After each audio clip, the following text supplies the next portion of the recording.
வணக்கம். தேனி பெரியகுளம் மேல் மங்கலத்தைச் சேர்ந்த கவிஞர் பாண்டியமகிழன் எழுதிய முருகமலையை முத்தமிடும் மேகங்கள் என்ற கவிதை நூல் வெளியீட்டு விழா நடைபெற்றது. தேனி மாவட்டம் வடுகப்பட்டியில் உள்ள அருப்பிரகாச வள்ளலார் திருக்கோயில் வளாகத்தில் வராகநதி தமிழ்ச் சங்கம் மற்றும் இகரமுதல்வி இதழ் இணைந்து இவ்விழாவை நடத்தின. காலை 10 மணிக்கு நடைபெற்ற நிகழ்ச்சியில் எழுத்தாளர் MRC திருமுருகன் வரவேற்புரை ஆற்றினார்.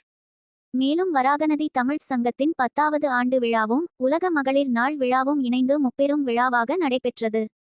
இந்த நிகழ்வில் கவிஞர் பாண்டியமகிழன் எழுதிய முருகமலையை முத்தமிடும் மேகங்கள் கவிதை நூலை தேனி மாவட்ட வெற்றித்தமிழர் பேரவைத் தலைவர் வழக்கறிஞர் G.K. மணிகார்த்திக் வெளியிட்டார். நூலின் முதல் பிரதியை தேனி தமிழ்ச் சங்க செயலாளர் தேனி சுப்பிரமணி பெற்றுக்கொண்டார். விழாவில் வைகை தமிழ்ச் சங்க நிறுவனர் புலவர் இளங்குமரன், கவிஞர்கள் கவிக்கருப்பையா, தங்கேஸ்வரன், விருமாண்டி கண்ணீஸ்வரி, கவிதா உள்ளிட்ட பலரும் கலந்து கொண்டனர். நிகழ்வின் போது வராகநதி தமிழ்ச் சங்கம் சார்பில் பல துறைகளில் சாதனை படைத்த 12 நபருக்கு விருதுகள் வழங்கப்பட்டன. இறுதியாக கவிஞர் பாண்டியமகிழன் ஏற்புரை வழங்கினார். நன்றியுரையை பாலகிருஷ்ணன் தெரிவித்தார். அரசியல் ஒளி செய்திகளுக்காக டிஜிட்டல் முருகேசன்.